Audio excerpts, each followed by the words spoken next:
Hey, this is Riddle and welcome back to my channel. I'm going to cover how to make hummingbird food today.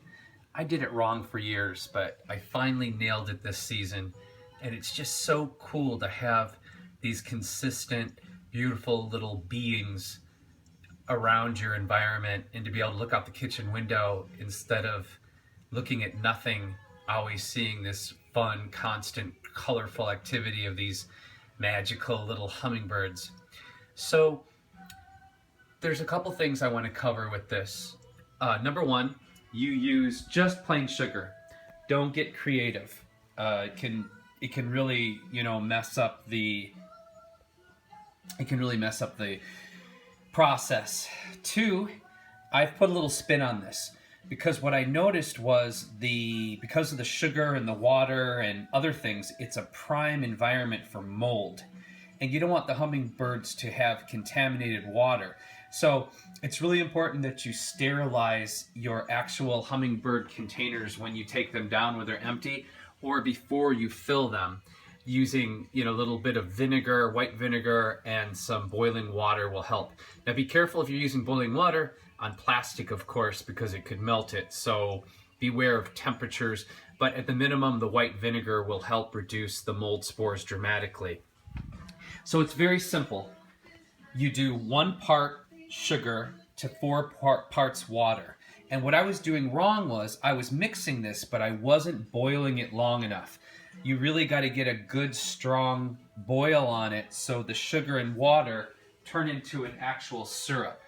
So I literally just use a teacup, a regular teacup, and I fill this with 1 cup of my white sugar, pour it into my pan, and then 4 cups filled to the top of the water into here.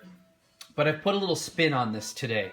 And what I've done is I'm adding a small amount, like 1/8 of a teaspoon of vitamin C powder made from rose hips. I think this is a good natural source and I take it myself when I'm feeling a little under the weather. I also put this in my bread dough because it is a natural antidote to mold. So by adding this to my hummingbird syrup, I am hoping that that's going to help to stave any mold issues inside the hummingbird feeders. Now, once you've got your substance boiled and it's got a nice, watery, syrupy consistency, let it cool down to a tepid temperature. You can put it on your wrist just like when you're feeding a baby, so you know it's cool enough. You put it back into your sterilized hummingbird feeders, rehang them, and then the magic begins.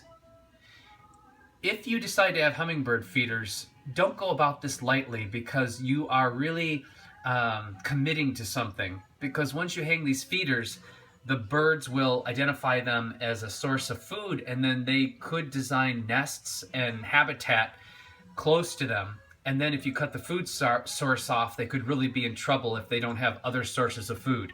So before you decide to get a hummingbird feeder, really take this seriously because it is a form of stewardship. That's it. Thank you for coming back to my channel. I hope you enjoyed this video. Please leave me any questions in the comment box. And if you enjoyed the video, please subscribe. It helps. Take care and take care of each other. Bye.